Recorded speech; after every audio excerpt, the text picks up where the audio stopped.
Bio Bio Televisión, con el auspicio de Mundo Empresas. Transforma tu empresa en una hiperempresa. Mundo Tecnología, al alcance de todos. Mage de Dongfeng.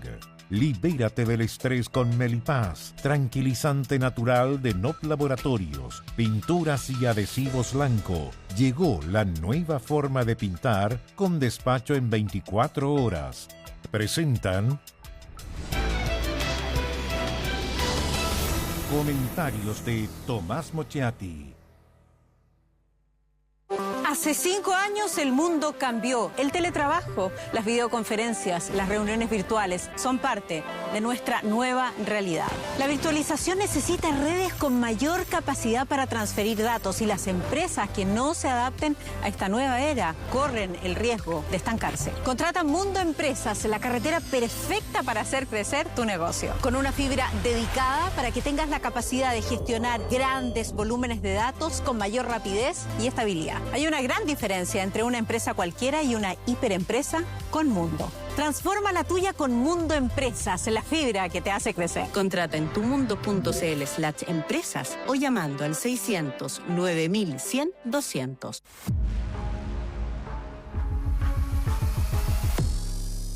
Conoce el Mage de Dongfeng y vuelve a sentir la magia de manejar.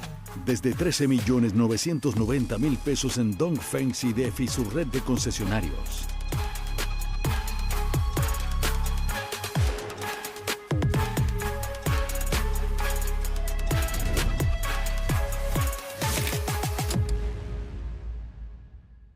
Dongfeng. Drive your dreams. El estrés y la ansiedad en estos tiempos es indudable. ¿Andas acelerado? ¿Sientes tu mente sobrepasada? ¿Te cuesta dormir bien? Para tranquilizarnos naturalmente, tenemos Melipaz, que calma la ansiedad, relaja y reduce el estrés. Libérate del estrés con Melipaz. Pide tu Melipaz en todas las farmacias del país y venta online con despacho a todo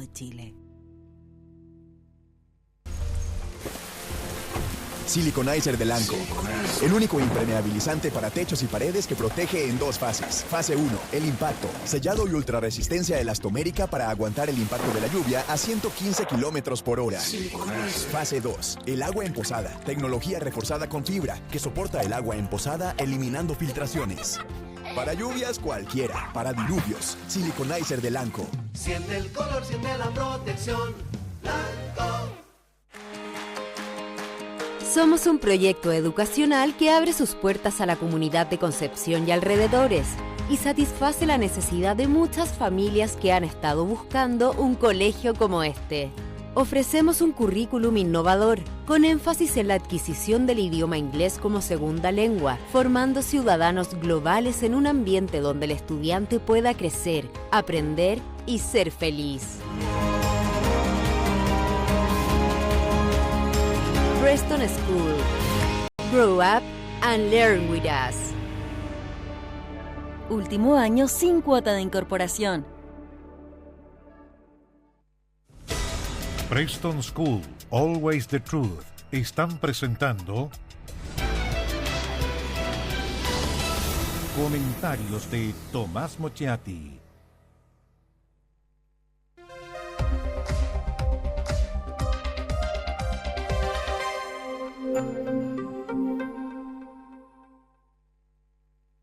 Ya queda poco. Las candidaturas presidenciales preparan sus actos de cierre. Janet Jara y todo el oficialismo buscan, sueñan con un error grande, decisivo, un descubrimiento oportuno que les permita acercarse al candidato de la oposición. José Antonio Kast espera que todo se termine, que las horas avancen rápido, que menos mal que queda un solo debate, ojalá que no quedara ninguno, sufriendo ante tanta interpelación molesta, consciente de que sus silencios están en el límite, que su estrategia ya no soporta más tiempo, que hay que hacer el último esfuerzo para llegar al domingo 14 de diciembre. Como siempre pasa, en los partidos de derecha comienza la confección de las listas. Me refiero a las listas con nombres para ocupar cargos. Es lo de siempre, lo habitual, porque en esta parte eso del gobierno de emergencia para algunos no corre. Quieren un gobierno tradicional con los cuoteos. A la espera, mirando el panorama, hay dos ex candidatos presidenciales olfateando, tomando decisiones, pensando en el futuro, sopesando las conveniencias. Franco Parisi y Johannes Kaiser están al acecho. El presidente, que había estado callado, o mejor dicho, que lo habían logrado mantener silente, de nuevo se liberó del bozal y comenzó una vez más a hablar, atacando a José Antonio Kast, seguido de su propia claque, o sea, de su grupo de ministros. El presidente, sanguíneo, emocional, impetuoso, poco reflexivo, una vez más recibió la reprimenda de la candidata oficialista que, de nuevo, quedó un poco fuera de juego.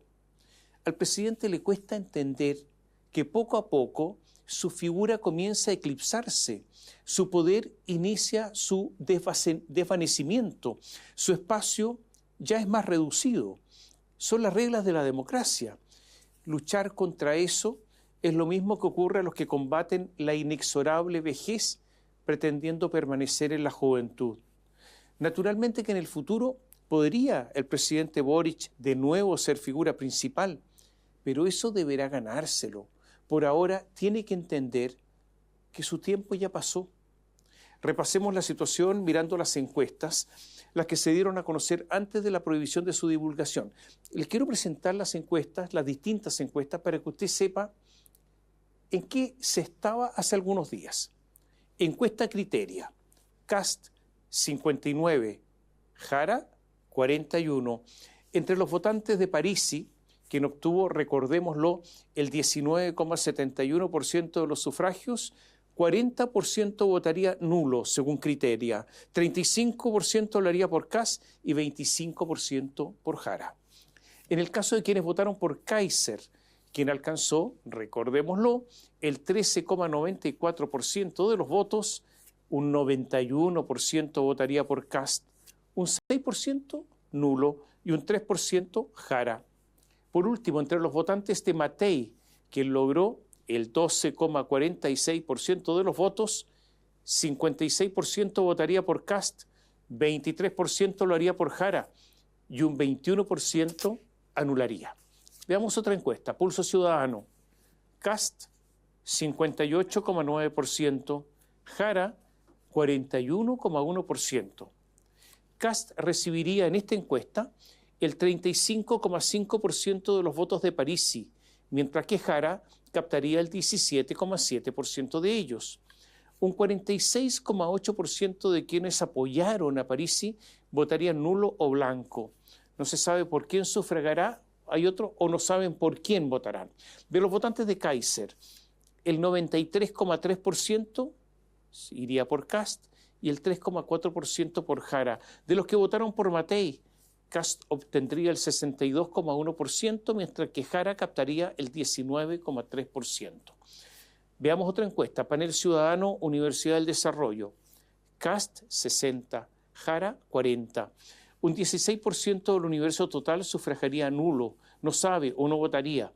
Kast recibiría alrededor del 49% de los votos de Parisi, y % de ellos. De los votantes de Kaiser, 89% se inclinaría por Kast, 8% por Jara. Y de los que votaron por Matei, Kast obtendría el 59%, Jara el 16%. Y un 11% de los que votaron por Matei votarían nulo. Encuesta CADEM, 58% Kast, 42% Jara. No le voy a contar el traspaso de votos porque ya sería mucho. Estas son las encuestas, las últimas que se dieron a conocer antes de la veda. Se las cuento para que usted sepa lo que ocurría hace ya algunos días.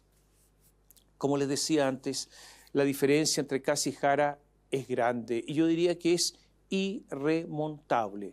Es posible que Janet se haya acercado a José Antonio los últimos días. Es posible, pero todavía está lejos. A puertas del desenlace presidencial, es necesario recordar que el oficialismo tendrá minoría en la Cámara de Diputados. Se lo voy a reiterar, posiblemente gane Kast, pero va a tener minoría en la Cámara de Diputados, donde el Partido de la Gente, con sus 14 diputados, será decisivo para otorgar ventaja a un eventual gobierno de Kast o ventaja a una eventual oposición de la izquierda. Vamos a hablar más adelante de esto. En el Senado, en tanto, hay un empate exacto. Tampoco la derecha tiene mayoría. Entonces, ¿qué se está jugando en esta elección? Sí, un nuevo gobierno, sí, un cambio de la izquierda a la derecha. Pero, ¿podríamos mirar algo más? Se ha dicho que el estallido social de 2019, con el apoyo activo o pasivo que le dio la izquierda, rompió con el clivaje que venía desde hace 40 años.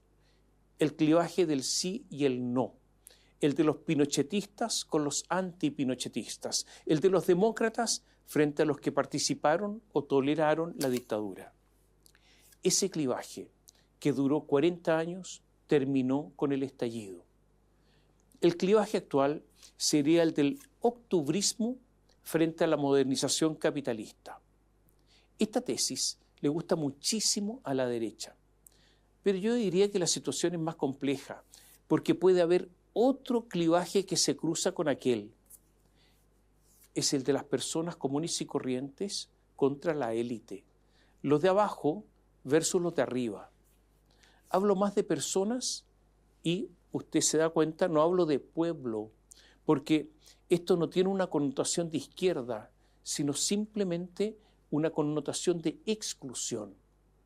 Y todo esto es vital, porque en la última elección, en la primera vuelta, hubo dos candidatos que fueron outsiders, eran los marginados del poder, o por lo menos marginales del poder. Me refiero a las candidaturas de Franco Parisi y Johannes Kaiser. Ellos estuvieron en una posición de antiélite y tuvieron muchos votos, tanto que bajo determinadas circunstancias Parisi se podría haber instalado en la segunda vuelta. Que se terminó el clivaje pinochetistas-dictadura versus demócratas o centroizquierda-izquierda parece obvio y las pruebas abundan. Basta decir que 3 candidatos de derecha, Kast, Kaiser y Matei, son o fueron adherentes de Pinochet y lograron votaciones amplias. Ese clivaje se terminó. El otro clivaje, octubrismo, modernización capitalista, existe. Pero me parece que el de las personas excluidas versus la élite me parece el clivaje más completo. Porque ocurre que la élite en Chile, ¿cuál es? Es la élite política y la élite empresarial. Y cuando hablo de élite empresarial me refiero a los grandes empresarios. En la élite, todo esto es de una verdad empírica y hay que tener que incluir a esta élite a la izquierda. O sea, la izquierda también está en la élite. Algo dijo en su tono locuaz Francisco Vidal, cuando hace algunos días expresó que la candidatura de Janet Jara debe reconquistar a las clases populares. Que la izquierda, incluyendo el Partido Comunista, deba reencantar a las clases populares, significa que las perdieron, lo que es un verdadero cataclismo para la izquierda. Por lo tanto, ellos también se transformaron en élite. Yo no he escuchado a Lautaro Carmona, a Camila Vallejo, a Marco Barraza, a Daniel Jadue emitir alguna opinión al respecto. En la derecha, los partidos que más representan a la élite son los partidos perdedores, la UDI y Renovación Nacional. Su candidata Evelyn Matei salió, hay que recordarlo, quinta. En la anterior elección, el candidato de esos partidos, Sebastián Sichel, solo obtuvo el 4º lugar. Entonces la responsabilidad no es solo de los candidatos, aquí hay un problema mayor. Por ejemplo, Matei ganó en Vitacura, en Las Condes y en la comuna donde había sido alcaldesa, Providencia. O sea, ganó en los sectores más pudientes.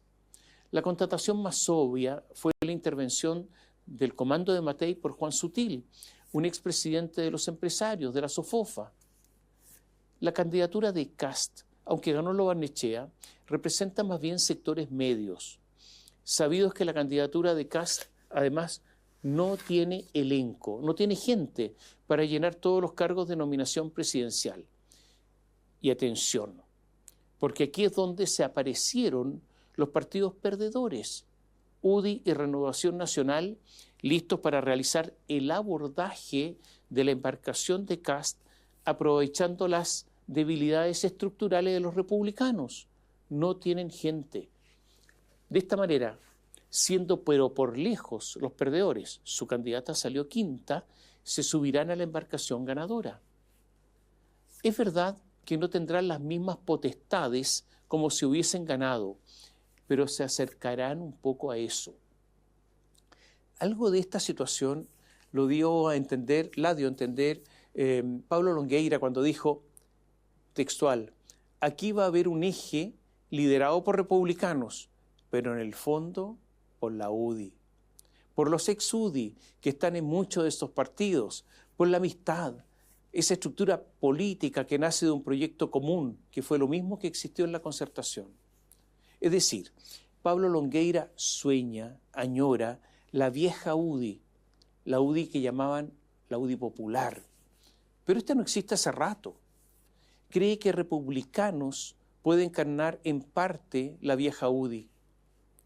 ¿Cuál es entonces, después de todo lo que le he dicho, el gran peligro que corre José Antonio Kast?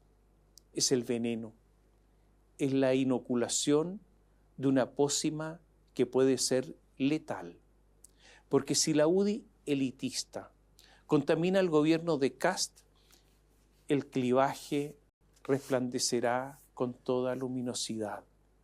Los de abajo con los de arriba. Las personas comunes y corrientes y los poderosos.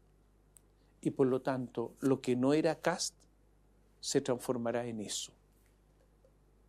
Es que el gobierno de Kast, si es que Kast sale elegido obviamente, pero si es que ese gobierno hablará, por ejemplo, de la concentración económica que ahoga la libre competencia, estará en contra de los privilegios, es que de una vez por todas fumigará, extirpará a los lobistas de lado y lado. Pablo Longueira habla de las relaciones de afecto entre UDI y ex-UDI, pero el asunto, más que de afectos e incluso de amistad cívica, es un asunto político. Pablo no debe olvidar que las causas del estallido están vivas. Y esto que les explico nos debe llevar a mirar a Franco Parisi, porque está claro que Parisi no se integrará al gobierno de Kast. Pero, ¿cómo van a actuar? ¿Cuáles serán sus prioridades? ¿Cómo ser diferentes sin caer en un populismo fácil? Y por populismo entiendo, no significa no ser popular, sino en no crear promesas irrealizables, no crear o no prometer cuestiones inconvenientes, pero que tienen alto impacto. Y en esta disyuntiva, ¿qué va a hacer Johannes Kaiser, el otro candidato outsider?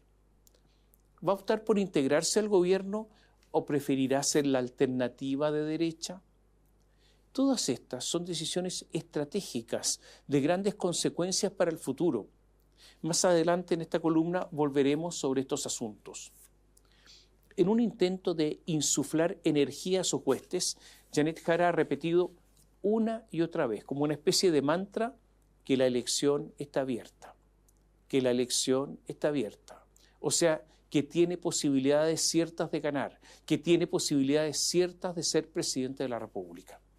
Por ejemplo, en su comando, un día, mostraron un PowerPoint, les gustan los PowerPoint, donde la diferencia entre la suma de la votación obtenida en diputados de la lista de los verdes, regionalistas, humanistas y de los partidos oficialistas, me refiero al Partido Comunista, al Frente Amplio, al Partido Socialista, al PPD, etcétera, suman en total 37,5 puntos, es decir, 11 puntos más que el 26,8% que obtuvo Jara en la primera vuelta. Y dicen que hasta 37,5% se podría llegar con cierta facilidad. Puede ser, pero aún con esos cálculos mostrados en PowerPoint, ahí en el comando, no les alcanza para ganar la elección. Es insuficiente. Francisco Vidal, el vocero de la campaña de Jara, siempre de muy alta verborrea, dijo hace algunos días que enfrentan la campaña pero desterrando el derrotismo. Y Janet le contestó, No sé qué sentirá él, se refiere a Vidal, no sé qué sentirá él. Por el contrario, yo siento que este ha sido un año tremendo. Si él siente eso, lo del derrotismo, que lo procese rápido, porque está como vocero de la campaña y quedan 2 semanas para trabajar duro. Vidal iba contra la tesis de que la elección está abierta, que no está todo perdido. Después de esta disputa pública, la voz del estentorio Pancho Vidal comenzó a apagarse, a entelarse, hasta prácticamente no escucharse. Y hay otra razón. Vidal quería una campaña optimista, una campaña propositiva, una campaña incluso con cierta alegría. Pero esa posición, la de Vidal, perdió. Él formaba parte de los que se llaman las gaviotas, las amables, pero ganaron los halcones, los que querían una campaña agresiva contra Kast, los que querían criticar no solo las ideas de Kast, sino a Kast persona. Esta es la estrategia que en estos instantes está desarrollando el comando de Janet Jara. Y esto ha tenido una consecuencia. Decidieron olvidarse del partido de la gente y centrarse en el candidato de la derecha. Y por último, si no ganan, prepararse para hacer con esta experiencia una dura oposición. En esta dinámica, además de Francisco Vidal, perdieron en esta disputa Carolina Toá, Marco Antonio Núñez, Sergio Vitar. O sea, ¿se ha dado usted cuenta cómo volvió a desaparecer Carolina Toá? A estas alturas, Carolina está solo para algún fuego, pero intermitente. Las intervenciones del presidente Gabriel Boric y de sus ministros en los últimos días en contra de Kast tienen como objetivo reforzar la campaña agresiva contra el candidato de la oposición. Hoy gobierno y comando de Jara son casi una sola cosa. Y esto provocará que el próximo domingo 14 de diciembre no solamente se elija un presidente, sino que será un plebiscito del gobierno. Y aunque esta decisión gubernamental, orada, torpedea la decisión de Janet Jara de alejarse del gobierno que integró desde el primer día, dificulta las críticas que ha hecho al Ejecutivo en políticas de seguridad y migratoria. Se estima que la crítica dura a Kast, sin embargo, pese a todo, ha dado resultados. Se trata al final de lograr, por parte del oficialismo, de lograr una derrota honorable. Si Jara logra, por ejemplo, un 43 o un 44%, eso es muy presentable y además es una excelente base electoral para la futura oposición. Y además evitaría una excesiva disputa, una lucha fratricida en la izquierda si es que ocurriera una derrota ominosa, funesta, que provocaría esa odiosa búsqueda de culpables con su consecuente linchamiento político. El oficialismo necesita tener una buena votación. Usted seguramente ha escuchado hablar que las campañas políticas se rigen por las emociones, que son pocos los que leen los programas de gobierno. Se rigen por emociones. ¿Cuáles son las emociones? Alegría, tristeza, miedo, ira, sorpresa, repugnancia. Y hay algunas que se llaman emociones complejas: culpa, vergüenza, amor, celos, nostalgia. Esta última, la nostalgia, sí, claro que se usa. Todo tiempo pasado fue mejor y yo represento ese tiempo, dicen algunos políticos. La repugnancia también opera. Repugnar, no tolerar a algún candidato, promover eso. Todos usan las emociones. Una muy, pero muy común es el miedo. O sea, provocar el miedo a un candidato. Eso es lo que está usando el comando de Jara contra Kast. Con él no habrá paz social. Podría ser un autoritario que restrinja la democracia. Va a eliminar derechos sociales. Va a limitar la pensión garantizada universal y varias cosas más. La campaña de Janet Jara, al optar por el ataque constante a Kast, es verdad que se ordenó, pero también se izquierdizó. Paulina Bodanovich dijo hace algunos días que el partido que lidera, ella es presidenta del Partido Socialista, no es de centroizquierda, sino de izquierda a secas. aunque esa declaración va en contra de los intentos expresos, no implícitos, expresos de Janet Jara de parecer de centroizquierda. En el último debate, Janet Jara, pese a ser militante del Partido Comunista, dijo textual: yo soy heredera de la tradición de la centroizquierda chilena, donde han habido presidentes muy importantes y una presidenta. No soy heredera de Boric ni de la presidenta Bachelet, soy heredera de un proyecto político de la centroizquierda y del progresismo chileno. Janet Jara vestida de centroizquierdista. Nunca el Partido Comunista había sido eso, y al contrario, como le decía, Paulina Bodanovich ha dicho recién que ellos no son de centroizquierda, son de izquierda. Son estas contradicciones las que no se entienden. Pero lo cierto es que, pese a toda esta posición de Janet Jara, Paulina Bodanovich, al momento de asumir la dirección del comando de Janet Jara, se hizo que la campaña se izquierdizara y la ordenó en torno a estos ejes. Reitero, una crítica constante a Kast y una izquierda clara. Los que han estructurado la campaña de segunda vuelta son, ¿quiénes son los responsables? Paulina Bodanovich, socialista; Daniel Núñez, comunista; Ricardo Solari, socialista; Víctor Maldonado, demócrata cristiano; Javier Albornoz, comunista; Jorge Millaquén, socialista, pareja de la senadora comunista Claudia Pascual. Pero hay muchos más. El comando se engrosó. También está Miriam Aravena, del Partido Comunista, mano derecha del senador Núñez. Está Martina Valenzuela, también comunista, que fue jefa de la División de Desarrollo Regional de la Subsecretaría de Desarrollo Regional, quien pidió permiso sin goce de sueldo. Muchísimos desembarcaron del gobierno al comando de Jara. Ella, Martina Valenzuela, es la encargada de las encuestas, de los sondeos, de los análisis. Y estaba hasta hace algunas horas Darío Quiroga, el jefe estratégico que fue despedido por sus palabras contra el Partido de la Gente y Sandra Parisi. Pero este fue un despido hasta ahora aparente, porque seguía asesorando en las sombras al comando, además de que él es el de la tesis triunfante, la del ataque constante a Kast. Algo de esto, eso de no ser despedido en verdad, se podía prever, porque nunca se reconoció que el despido era por el ataque a Sandra Parisi. Ahora, en estas cosas, el feminismo, usted se da cuenta, no corre. Es solo el feminismo para los demás, pero no para los propios. La ministra de la Mujer, Antonia Cósmica Orellana, permanece callada porque además su feminismo es selectivo. En todo caso, como les decía hasta poco antes del cierre de esta columna, Paulina Bodanovich decidió cortar a Darío Quiroga, o sea, cortarlo definitivamente. En el comando, como les decía, como había muchos militantes del Partido Comunista, se sumaron recién el militante del Frente Amplio, como Andrés Kupp, y el secretario ejecutivo Simón Ramírez.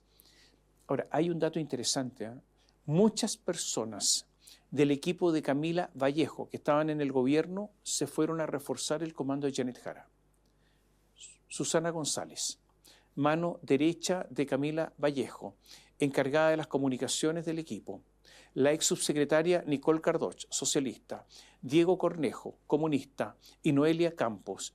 Y se agregaron Ignacio Churra, Aida Weitzel, Valentina Palavicino, Sebastián Fierro, comunista, quien estuvo como subdirector de la Secretaría de Comunicaciones, ni más ni menos, de la SECOM. O sea, era el subdirector de las comunicaciones de gobierno al comando. Sebastián Fierro está encargado de las minutas, de escribir las ideas fuerza, de los temas del día.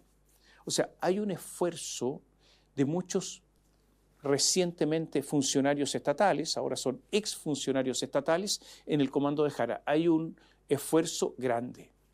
En el último debate Archi, recordemos que es el penúltimo, porque viene otro en los próximos días, Jara le dijo a Kast, en esta tesis de la crítica y del ataque permanente: cuando Kast debate, se muestra como es. Por ejemplo, dice: yo no ocupo la palabra jodiendo, pero de lo más bien que tienes, se lo decía ahí directamente, que tienes en tu equipo a gente que se jode a la gente.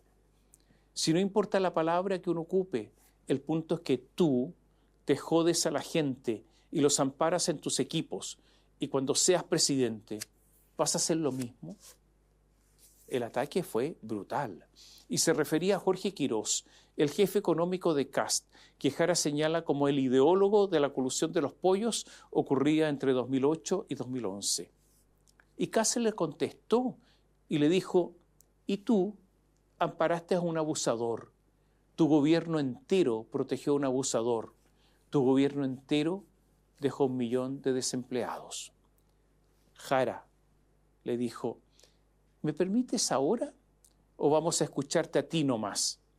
Ya pues, no solo te basta con atribuirme a mí hechos de alguien que no tiene nada que ver conmigo de carácter delictual, a quien está acusado de violación, a quien señalé que eran cosas graves, sino que además no me permites hablar. ¿No te parece una manera extraña relacionarte con las mujeres? ¿Hay ahí algún tema? Lo que te quiero decir es que aquí, si hay alguien que es responsable de lo de Monsalve, es en primer lugar Monsalve. Y como dije en mi caso, si hubiera estado en mí, yo habría actuado de una manera muy rápida. Jara además lo criticó varias veces por no ser concreto en sus propuestas. Dijo que la respuesta depende que dio Kast en alguna de las consultas que se le hicieron, como cuando se le preguntó si promulgaría una ley de eutanasia, motivó bromas irónicas de Jara, quien contestaba en forma afirmativa o negativa sobre estos asuntos. Dijo: el candidato Kast, con tal de no perder un voto, no es capaz de tomar una decisión. En relación al TAC, a la eliminación de las multas del TAC, dice: si bien es cierto, no es menos cierto. En relación a los $6.000 millones que quiere bajar del gasto público, todavía silencio. Los ataques de Jara, como le decía antes, fueron también personales. Y le dijo: tú estuviste 16 años en el Congreso y no sacaste ninguna ley relevante. Y aquí viene ahora el miedo. Dijo que si ganaba Kast habría riesgos, habría peligros. Dijo así, textual: son cosas concretas de alguien que nunca ha tenido que vivir de una pensión, de alguien que nunca ha tenido que endeudarse para estudiar, de alguien que nunca andaba en una micro. Se los puedo garantizar. También lo ha criticado en temas relacionados con derechos humanos. Dijo: es muy complejo cuando el candidato Kast dice que se ha reunido con Krasnov y que no cree todas las cosas que se dicen de él. Y encuentro que es complejo, porque para ser presidente del gobierno y del Estado de Chile hay que respetar el Estado de Derecho. Y de Krasnov no es que se digan cosas, es que hay fallos judiciales que así lo condenaron a más de 1000 años de cárcel. Entonces realmente creo que es un peligro, o sea, que Kast es un peligro. En una actividad en San Bernardo, Jara dijo: creo que es importante dar una señal clara para combatir el crimen organizado. Uno tiene que estar ahí donde las papas queman, no escondido detrás de un vidrio, no con un chaleco antibalas, no escondido de la gente y juntándose solo con los que piensan como uno, sino que en la calle, dando la cara y con coraje, y lo más importante, con medidas concretas. Quiroga, ese asesor que ahora está afuera, dijo en X: están matando empleó un chilenismo, yo le voy a decir, están matando a una persona, pero usó el chilenismo, un tal por cual. Y José Antonio depende Kast. O sea, le puso José Antonio depende Kast, porque todo depende. Primera vez que se ve en la historia de los debates que un candidato avisa que ya se acabó el tiempo para no tener que responder. Acaba de suceder con José Antonio Kast para no responder por el posible indulto al genocida Krasnov. No voy a seguir con esta dialéctica porque solo quería ofrecerles a ustedes una muestra de cómo están las cosas. Queda un debate y ahí Jara intentará sacar de las casillas a Kast para que tenga una caída que le haga perder la elección. Esto es muy difícil. Lo que sí está claro es que entre las habilidades que puede tener Kast, la de tener una actuación destacada en debates no existe. A Kast le cuesta debatir. Hoy en el comando de Janet Jara lamentan no haber seguido la táctica del ataque permanente desde el primer día. Sienten que esta táctica le está dando réditos, pero que ya es muy tarde, que partieron muy tarde. Mascullan con algo de rabia, sienten con alguna amargura, que dieron tarde con la tecla correcta. En la derecha no ha gustado el desempeño de Kast. Se ha comentado que está cansado por la campaña larga. En el último debate, 2 veces Kast dijo: se acabó el tiempo para no responder las propias preguntas, o sea, se me acabó el tiempo. Fue cuando le preguntaron, justamente, como les decía, por un posible indulto a Miguel Krasnov y también sobre si terminaría con la ley de las 40 horas. También fue evasivo en asuntos como inmigración, recorte fiscal, las multas por el TAG, la eutanasia. No logró explicar cómo expulsaría a 300.000 inmigrantes. Dijo: no los voy a echar, los vamos a invitar a irse. A las mismas personas que los tienen contratados les vamos a decir que les paguen el pasaje de regreso. Una respuesta absolutamente imposible. Algunos dicen que el último fue el peor debate de Kast. Diego Chalper, diputado de Renovación Nacional, un hombre de derecha que está con Kast, dijo: las primeras semanas, si José Antonio Kast sale electo, tiene que precisar bien cómo eso se va a hacer. O sea, dio a entender que Kast no había contestado con claridad. Jimeno Sandón, de Renovación Nacional, dijo: espero que esto sea solamente parte de una estrategia, que por lo demás es verdad que le ha resultado, y que realmente no signifique que el candidato no tiene respuesta para todas las preguntas que ha decidido no contestar. Lo dijo Jimeno Sandón. Arturo Lonton, diputado de derecha, dijo que fue bueno que Kast haya mantenido la calma frente a estos grotescos e infames ataques que revelan la desesperación y las ansias de aferrarse al poder a cualquier costo de la candidata comunista, pero agregó que espera que refuerce la contundencia, claridad y precisión en cada uno de los temas que lo llevaron hasta estas instancias. El diputado de Evópoli, Francisco Undurraga, dijo: a mí me hubiese gustado, evidentemente, que hubiera ahondado más en soluciones el candidato Kast. No hay unanimidad en la derecha respecto al rendimiento de Kast en los debates, y es evidente que hay críticas internas. El último debate, el que viene ahora, puede ser una tortura para Kast. Para Jara, lo dije antes, es muy importante tener una votación honorable. Un 44% sería muy bueno dadas las circunstancias. Yo creo que hay posibilidades de que eso ocurra. En eso está. Pero que quede claro, no es más que eso tampoco. A eso está optando como máximo Janet Jara. Es posible que en estos instantes la situación sea 58-42. Jara ya tiene preparado el cierre de campaña. El último día de propaganda electoral estará en Coquimbo. Ahí va a cerrar la campaña. El día anterior, día miércoles, la campaña se cierra el próximo jueves. El miércoles será un cierre de campaña en la región metropolitana, en una comuna popular, y se está pensando, todavía no se ha resuelto, en Puente Alto. El golpe que dio José Antonio Kast con la reunión y las coincidencias que manifestó Eduardo Frei fue enorme. Recordemos que llegaron después exradicales, liderados por el ex senador Ricardo Navarrete y miembro del Partido de Demócratas, con Jimena Rincón a la cabeza, y además llegaron los del Partido Amarillos. Como les decía antes en esta columna, los partidos de Chile Vamos, los perdedores, ya se encuentran confeccionando listas con sus nombres para proponerlos para cargos. Arturo Esquella, presidente del Partido Republicano, dijo: este no va a ser un gobierno únicamente de republicanos. Otras personas podrían decir: los republicanos van a invitarlos a Chile Vamos a participar de cosas accesorias. No, nosotros necesitamos unir a toda la oposición. Entonces hay mucha conversación en estos instantes informal para proponer nombres.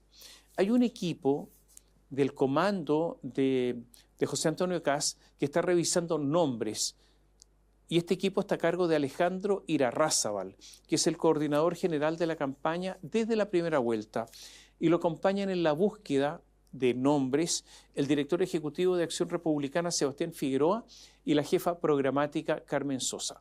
¿Cuántos cargos hay para nombrar? Lo tiene que hacer cualquier presidente electo. Entre 2.500 y 3.000 cargos. Es un trabajo enorme. En la política, se lo decía antes, los que salen quintos como Chile Vamos pueden subirse al carro ganador al gobierno.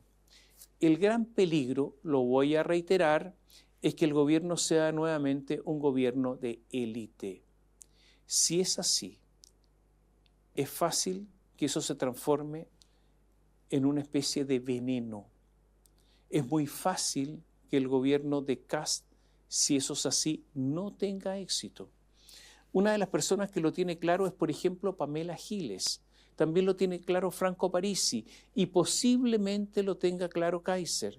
Están advertidos. Un paréntesis a propósito de Pamela Giles. Ella dijo que Jara no es pobre hace más de 30 años y que ha dejado esa condición no por la vía del mérito, sino por la vía de su militancia política. En el aparato público existe un cuoteo político desde hace décadas. Ella ha llegado a todos sus trabajos a través del pituto político del Partido Comunista. Esto es lo que dijo Pamela Giles. Y Jara le contestó y dijo, mi patrimonio es anterior al 2014, que es cuando me integré con fuerza a la política. La verdad es que Janet Jara tuvo varios cargos y lo que no se sabe, pero se sospecha, es que hubo influencia de su partido para obtener esos cargos. Lo que sí es cierto es que Janet Jara tiene dos profesiones y que el tan criticado modelo, el modelo neoliberal, a ella le permitió dos profesiones, lo que es un ejemplo de movilidad social. Y es un ejemplo de que si se quiere, se puede lograr. A menos que haya sido el Partido Comunista el gran impulsor, en cuyo caso Jara tendría razón. No es el modelo, es el PC. El Partido Nacional Libertario de Johannes Kaiser tiene 8 diputados. Kaiser tiene 8 diputados. Estos diputados son muy importantes en el equilibrio que hay en la Cámara de Diputados. Kaiser ha dicho que no sabe si se integrará a un gobierno de Kast. Dice que no quiere cargos, sino que habla de condiciones programáticas. Lo más importante es lo que llama Kaiser la batalla cultural.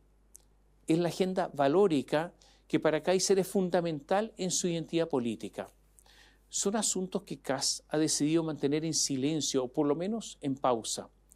Y por lo tanto, entre Kast y Kaiser podría venir una negociación extremadamente difícil, porque a diferencia de la UDI y Renovación Nacional, Kaiser y su gente no tienen gran interés en cargos, lo que les interesan son las ideas. En la derecha están preocupados por la falta de mayoría en el Senado y por eso desde ahora están mirando a los senadores menos ideologizados para tender puentes, para lograr acuerdos, al no tener, como les decía, esta mayoría.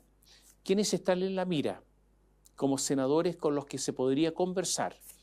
Pedro Araya, PPD, Juan Luis Castro, Partido Socialista, Fidel Espinosa, Socialista, Matías Walker, Demócrata, y Karin Bianchi, Independiente. De lo difícil que será establecer cierto orden en la Cámara de Diputados dio muestra además ahora el Partido de la Gente. ¿Por qué? Porque pasaron solo días desde la primera vuelta presidencial para que estallara un escándalo.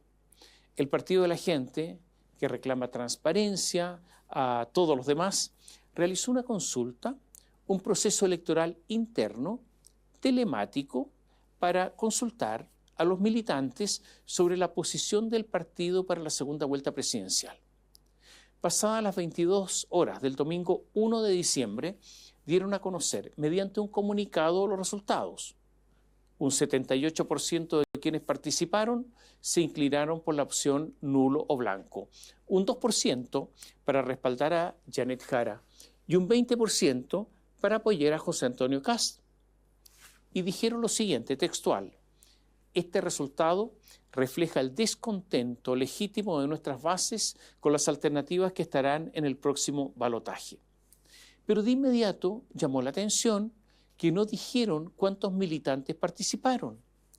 Rodrigo Batuone, que es el presidente del Partido de la Gente, dijo: el número lo tenemos, pero lo manejamos estratégicamente nosotros, en el sentido interno, porque el dato que demos va a ser mal utilizado por los analistas. Una explicación totalmente grotesca. El secreto de la participación no es algo estratégico. O sea, no puede ser que la falta de transparencia se convierta en una estrategia. Pamela Giles, que fue electa diputada en el Partido de la Gente, en esa lista, hizo un llamado para que transparenten las cifras. Dijo: sería muy importante que las personas entregaran esas cifras. Sería muy necesario que las autoridades del Partido de la Gente dieran a conocer esta información a la prensa a la brevedad.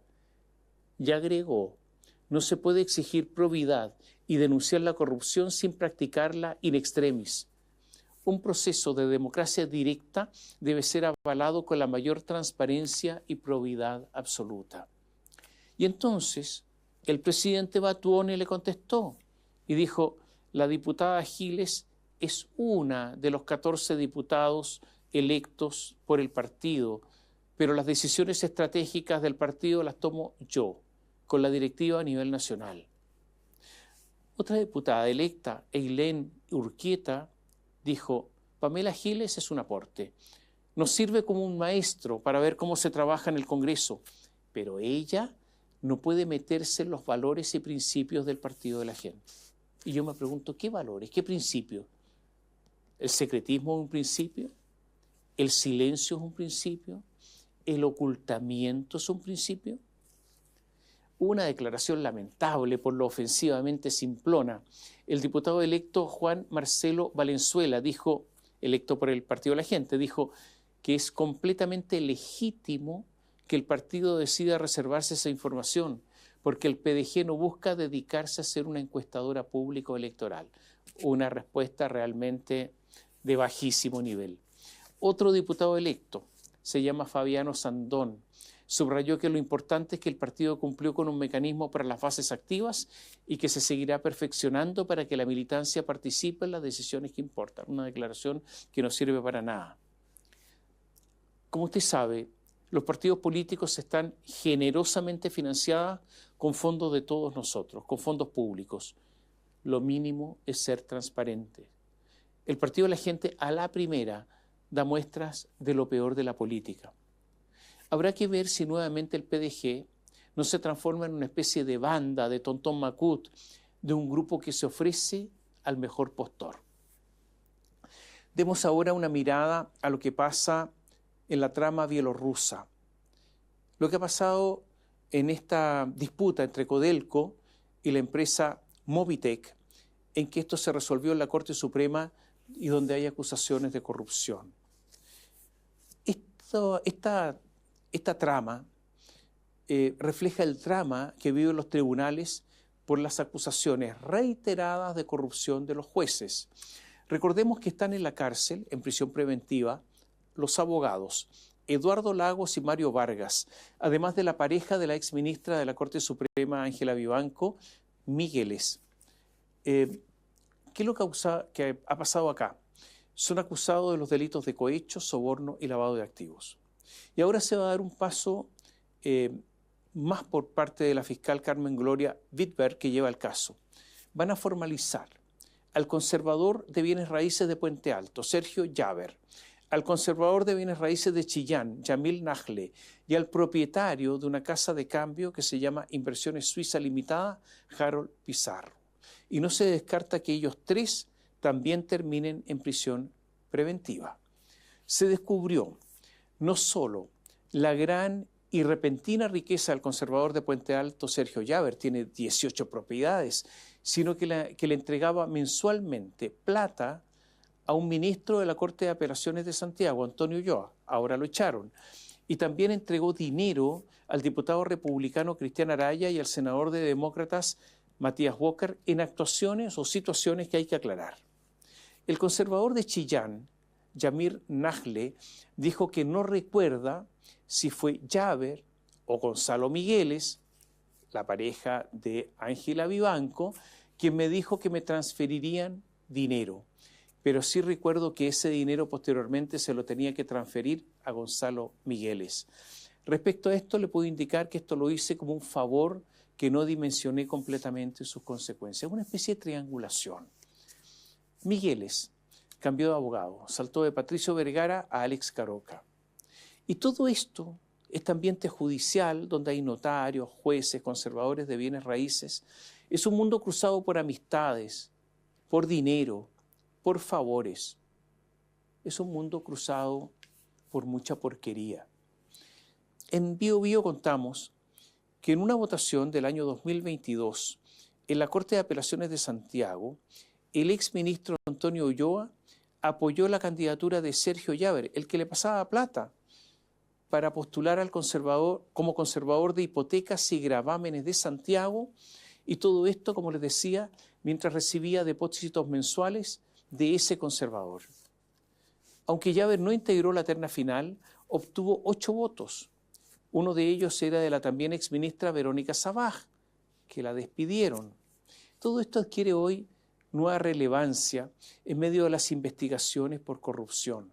La ministra Sabaj fue despedida por sus relaciones con Luis Hermosilla, digamos por sus relaciones, por sus sucias relaciones. Diego Simpertigue, el ministro de la Corte Suprema cuestionado por la trama bielorrusa, participaba en los fallos de ese caso mientras era amigo de los abogados de los bielorrusos y no se inhabilitaba. Es más, Diego Simpertigue, el ministro de la Corte Suprema, se iba de viaje en cruceros europeos con los abogados, sus amigos Eduardo Lagos y Mario Vargas, mientras representaba a los bielorrusos. La Corte Suprema está en sus horas más bajas. Simpertigue enfrenta un juicio penal, una acusación constitucional y un cuaderno de remoción en la misma Corte Suprema. Su suerte está echada, yo creo que no tiene ni la menor posibilidad de salvación.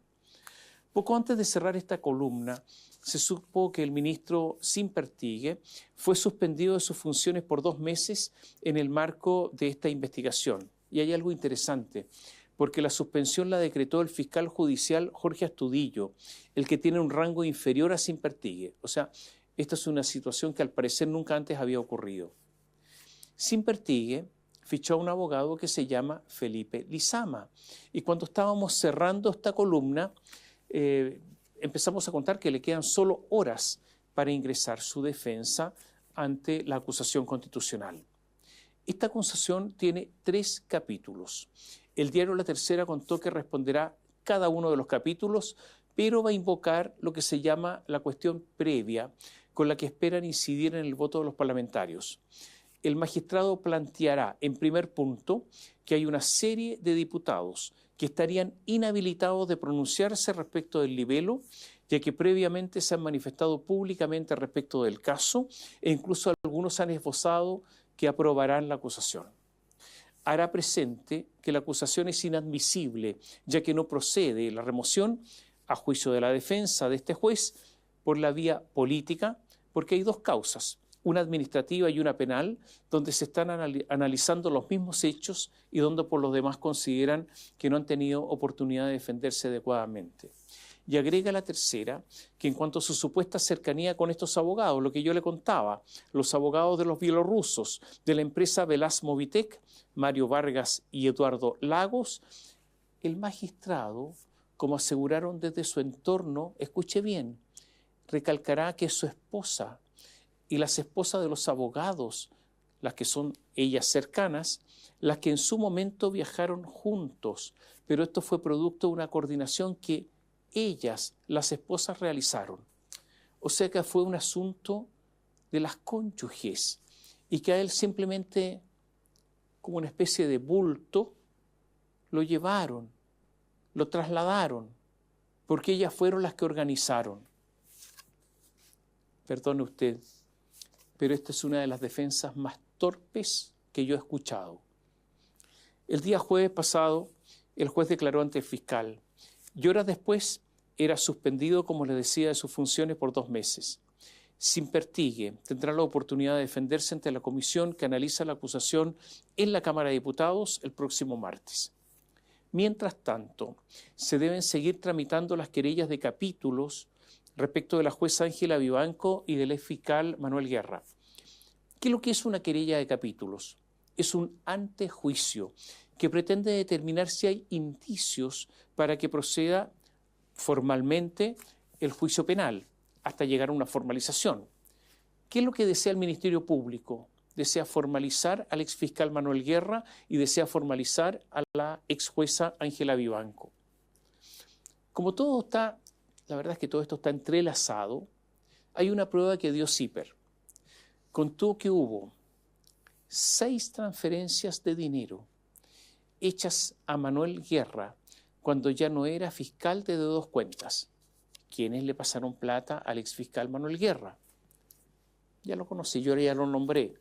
Uno de los abogados que está relacionado en la trama de los bielorrusos, Eduardo Lagos, quien traspasó 15 millones de pesos al exfiscal regional Oriente entre abril y junio de 2024. Y la otra transferencia la hizo la secretaria de la oficina de Lagos y Vargas, los 2 abogados presos, María Pía Peñalosa, quien transfirió un total de 4,5 millones de pesos entre octubre y diciembre de 2023. Poco antes ella había recibido traspasos de Vargas y Lagos y después ella les pasó esa misma plata. Según se dijo en la formalización de ambos abogados penalistas, la secretaria Peñalosa concretó acciones presuntamente diseñadas por sus empleadores en el esquema de lavado de activos que les imputa el Ministerio Público. Hace unos días se suspendió la vista de la querella de capítulos contra el fiscal Manuel Guerra, exfiscal. La defensa recusó a uno de los ministros de la sala. ¿Pero qué ocurrió? Ocurrió que al poco rato, sucedió algo muy grave. 2 ministros de la Corte de Apelaciones de Santiago confesaron que habían pedido ayuda al exfiscal Guerra para ser ministros. Tomás Grey dijo que le pidió ayuda para llegar a ser ministro de la Corte de Apelaciones de Santiago. Juan Pablo Rodríguez, que pidió ayuda a Guerra para ser ministro de la Corte de Apelaciones de San Miguel. Entonces me hago la pregunta, ¿qué poder, qué relaciones, qué influencia tenía el exfiscal Guerra para prestar este tipo de ayuda, para lograr que alguien llegara a ser ministro de Corte de Apelaciones en forma, creo yo, absolutamente irregular? ¿Por qué los ministros no habían manifestado antes estas inhabilidades? ¿Por qué confiesan ahora? ¿Será porque sus nombres están en el celular de Guerra y temieron ser descubiertos y antes de ser descubiertos prefirieron confesar? ¿Se da cuenta que la cosa en el Poder Judicial está, pero muy, muy mala? Sí, en esta telaraña de tribunales, notarios, conservadores, está todo entrelazado. Y esto lo contamos en Bio Bio. ¿Qué contamos? En medio de un reportaje grande. Hablamos del notario Francisco Leiva Carvajal. Y Francisco Leiva Carvajal no es cualquier notario. En sus 36 años ligado al Poder Judicial y notarial, se ha granjeado la fama de funcionario movido, de funcionario bien conectado. Su paso por la Corte Suprema a inicio de los 2000 le permitió tejer una imponente red de contactos. Aquí se cuentan ministros del máximo tribunal, ministros de Corte de Apelaciones, relatores. Quienes conocen de su influencia sostienen que para erigir su reputación fue fundamental su rol como secretario privado de los ex magistrados Marcos Libedinsky Chorne, que fue presidente de la Corte Suprema, y Mario Garrido Montt. Ha servido como notario y conservador en apetecidos puestos. Su hermano es el diputado muy poderoso Raúl Leiva Carvajal del Partido Socialista. Su hermana es fedataria en Lo Espejo. Su tío, Raúl Leiva Uribe Echeverría, es notario en Quirihue. Su sobrino, Felipe Leiva, es notario en Ovalle. Francisco, y esto es muy relevante, Francisco Leiva, este notario todopoderoso, además es socio ¿de quién? Del conservador de bienes raíces de Puente Alto, Sergio Llaver, por el que van a pedir la formalización, por estar metido en la trama con Migueles, la pareja de Ángela Vivanco. ¿Se da cuenta que está todo entrelazado? En 2020 ambos constituyeron una empresa que se llama Inversiones MGM, SPA. El objetivo de esa firma era la inversión en capitales. Sergio Llaver, el conservador que se ha hecho rico, al que van a formalizar, es socio con Leiva. Entonces Leiva se mueve, promueve, promete, tiene mucha influencia. Le recomiendo leer en BioBio un reportaje titulado Peticiones de apoyo en nombramientos y nexos judiciales, los chats del influyente notario Leiva. Hay dos temas que en esta campaña política, la campaña presidencial, yo diría que han estado ausentes: la educación y la corrupción. Y si se ha hablado solo superficialmente.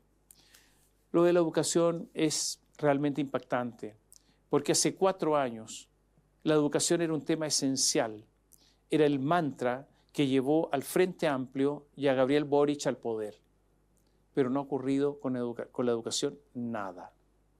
Yo no sé si hubo incapacidad, si hubo inoperancia o todo. Todo era una mentira, todo era un simple eslogan, todo era un engaño. Y lo otro es la corrupción, que está golpeando al país ante la pasividad general. Entonces ahora le entrego algunos datos de corrupción de los últimos días. Después de 3 años, la Fiscalía y la Policía lograron detener a 30 miembros de una banda china. De esos 30 miembros, 2 eran chilenos, 1 boliviano y los otros 27 todos chinos. Y esta era una organización enorme. Fíjese que la policía allanó ni más ni menos que 76 inmuebles, 76 propiedades. Por eso esto es gigantesco. Operaban en el barrio Meix, en las comunas de Estación Central, Providencia, Quinta Normal, en la región metropolitana, en las regiones de Antofagasta, Atacama, Coquimbo, Valparaíso y O'Higgins. Cometían un montón de delitos gravísimos: cohecho, o sea, coimas, secuestros, extorsiones, mataban, homicidios, contrabando, productos falsificados, casinos clandestinos, tráfico de drogas, prostitución. En esta operación la Policía de Investigaciones incautó mucho dinero y encontraron un modo sofisticadísimo para enviar dinero a China.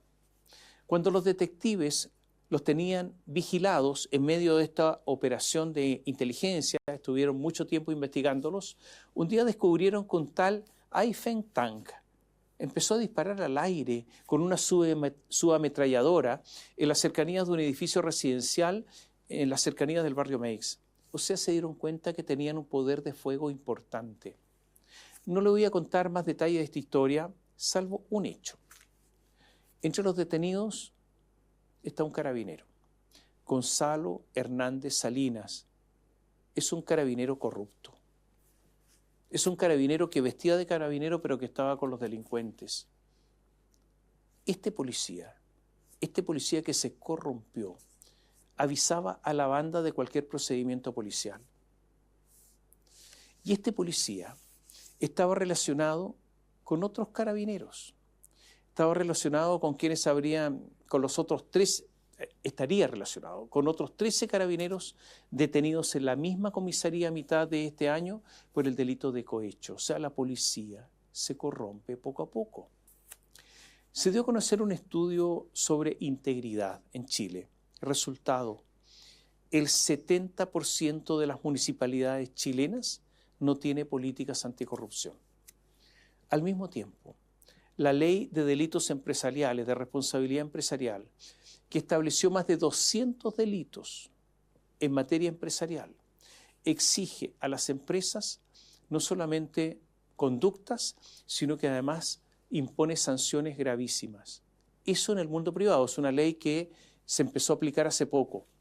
En el mundo público, poco y nada.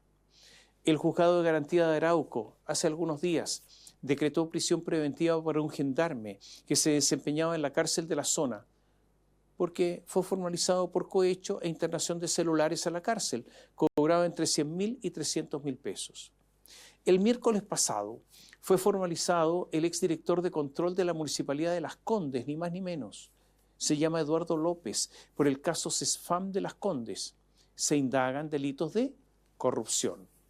El cuarto juzgado de garantía de Santiago condenó a 5 años de libertad vigilada y al pago de una multa de 48 millones de pesos a Antonia Larraín, imputada en el caso de corrupción de la Municipalidad de Vitacura, donde está involucrado el exalcalde Raúl Torrealba.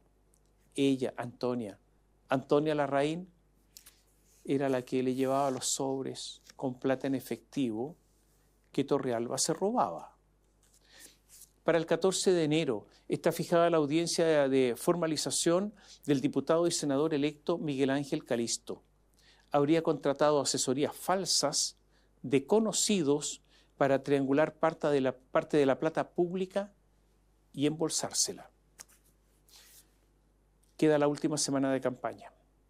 Les sugiero estar atento al último debate, porque será la última oportunidad de Janet Jara.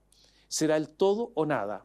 Y Kast, que no estuvo bien en el último debate, deberá aguantar el embate. Kast está llegando a la elección con el último aliento. Como les decía, es posible que en estos instantes la situación sea 58% para Kast, 42% para Janet Jara. Es un cálculo mío. Posiblemente en estos instantes Janet Jara esté al alza, ligeramente al alza. Por eso no le va a alcanzar. Veamos las últimas intervenciones, además de Gabriel Boric, porque seguramente no se va a quedar callado los últimos días de campaña. Ya a estas alturas, la verdad es que muchos están pensando más que en la elección en su futuro político. Todo esto hay que mirarlo desde esa óptica y observe a la derecha si efectivamente va a ser otra derecha o va a ser la misma derecha pero con otro nombre.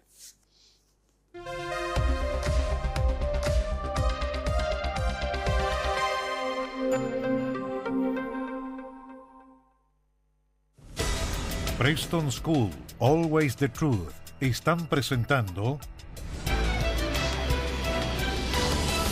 comentarios de Tomás Mochiati.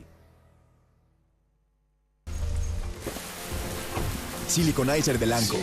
El único impermeabilizante para techos y paredes que protege en 2 fases. Fase 1, el impacto. Sellado y ultrarresistencia elastomérica para aguantar el impacto de la lluvia a 115 kilómetros por hora. Fase 2, el agua en posada. Tecnología reforzada con fibra que soporta el agua en posada eliminando filtraciones. Para lluvias cualquiera, para diluvios. Siliconizer de Lanco. Siente el color, siente la protección. Lanco.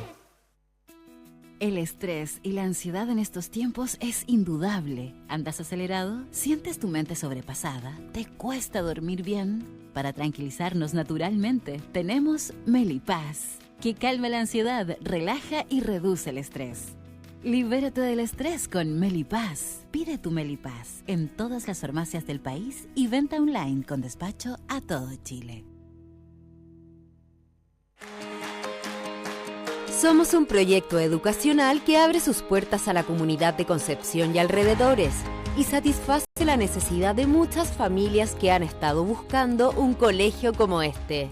Ofrecemos un currículum innovador, con énfasis en la adquisición del idioma inglés como segunda lengua, formando ciudadanos globales en un ambiente donde el estudiante pueda crecer, aprender y ser feliz. Preston School. Grow up and learn with us. Último año sin cuota de incorporación.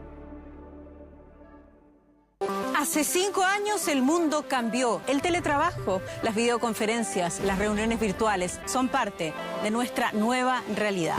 La virtualización necesita redes con mayor capacidad para transferir datos y las empresas que no se adapten a esta nueva era corren el riesgo de estancarse. Contrata Mundo Empresas, la carretera perfecta para hacer crecer tu negocio. Con una fibra dedicada para que tengas la capacidad de gestionar grandes volúmenes de datos con mayor rapidez y estabilidad. Hay una gran diferencia entre una empresa cualquiera y una hiperempresa con Mundo. Transforma la tuya con Mundo Empresas, la fibra que te hace crecer. Contrata en tumundo.cl/empresas o llamando al 600 9100 200.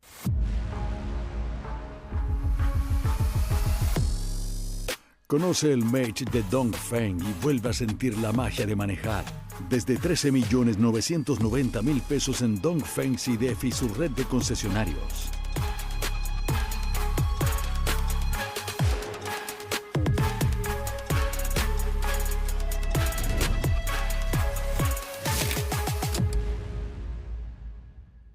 Dongfeng. Drive your dreams. Canal 9 Bio Bio Televisión, con el auspicio de Mundo Empresas. Transforma tu empresa en una hiperempresa. Mundo Tecnología, al alcance de todos. Mage de Dongfeng. Libérate del estrés con Melipaz, tranquilizante natural de Not Laboratorios. Pinturas y adhesivos Blanco. Llegó la nueva forma de pintar con despacho en 24 horas. Presentaron comentarios de Tomás Mochiati.